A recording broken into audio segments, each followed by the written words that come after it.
రాష్ట్రంలో మున్సిపల్ ఎన్నికల పోలింగ్ ముగియగా ఇప్పుడు అందరి దృష్టి ఫలితాలపై పడింది. ఈ నేపథ్యంలో విజయంపై ప్రధాన పార్టీలైన కాంగ్రెస్, బీఆర్ఎస్, బీజేపీ ఎవరికి వారు ధీమా వ్యక్తం చేస్తున్నారు. కార్పొరేషన్లో క్లీన్ స్వీప్ చేయడంతో పాటు 100కు పైగా మున్సిపాలిటీల్లో విజయం సాధిస్తామని హస్తం లీడర్లు లెక్కలు వేసుకుంటున్నారు. అన్ని మున్సిపాలిటీల్లో గట్టి పోటీ ఇచ్చామని చెప్తున్న బీఆర్ఎస్ కనీసం 30 చోట్ల గులాబీ జెండా ఎగరేస్తామని భావిస్తుంది. ఈసారి ఉత్తర తెలంగాణపై స్పెషల్ ఫోకస్ పెట్టిన కమలం పార్టీ 2 నగరపాలక సంస్థలతో పాటు 15 పురపాలక సంస్థలను సొంతం చేసుకుంటామని విశ్వాసం వ్యక్తం చేస్తుంది.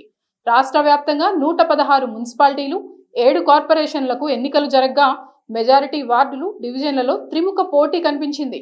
ఇందులో మెజారిటీ ఓట్లు తమకే వచ్చాయని కాంగ్రెస్ చెప్తుంది. పోలింగ్ ముగిసిన తర్వాత మంత్రులు, ఎమ్మెల్యేలు తమ ఏరియాల్లో జరిగిన ఓటింగ్ సరళిపై ఆరా తీశారు. వార్డుల వారీగా లెక్కలు తీసి మెజారిటీ స్థానాల్లో విజయం సాధిస్తున్నామనే నిర్ణయానికి వచ్చారు.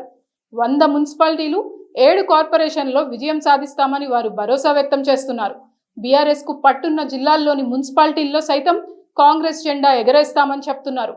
బీజేపీ ఎమ్మెల్యేలు ప్రాతినిధ్యం వహిస్తున్న నియోజకవర్గాల్లోని పట్టణాలు సైతం తమ ఖాతాలో చేరతాయని ధీమాగా ఉన్నారు. మున్సిపాలిటీల్లో చైర్మన్ పదవులు దక్కించుకోవడం కంటే ఓటింగ్ శాతం పెంచుకోవడంపైనే ఈసారి బీఆర్ఎస్ ఫోకస్ పెట్టినట్లు కనిపించింది. అందులో భాగంగా ఏకగ్రీవాలు కాకుండా తమ పార్టీకి చెందిన బలమైన అభ్యర్థులను బరిలోకి దించింది. దీంతో మెజార్టీ పట్టణాల్లో బీఆర్ఎస్ అభ్యర్థులు బలమైన పోటీ ఇచ్చారు. కొందరైతే అధికార పార్టీకి ధీటుగా పోల్ మేనేజ్మెంట్ చేశారు. దీంతో దాదాపు 30 మున్సిపాలిటీల్లో గులాబీ జెండా ఎగరేస్తామని ఆ పార్టీ లీడర్లు అంచనా వేస్తున్నారు.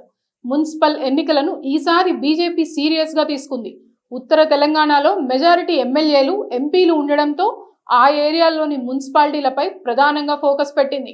కాంగ్రెస్, బీఆర్ఎస్ అభ్యర్థులకు సమానంగా ప్రచార తీరు, పోల్ మేనేజ్మెంట్ వ్యూహాలను అమలు చేసింది. దీంతో నిజామాబాద్, కరీంనగర్ కార్పొరేషన్లో మేయర్ పదవిని సొంతం చేసుకునేందుకు కావలసిన మెజారిటీ వస్తుందనే ధీమా ఆ పార్టీ క్యాడర్లో కనిపిస్తుంది. అలాగే ఉత్తర తెలంగాణలోని 15 మున్సిపాలిటీల చైర్మన్ పదవులను సొంతం చేసుకుంటామని కమలం నేతలు లెక్కలు వేసుకుంటున్నారు.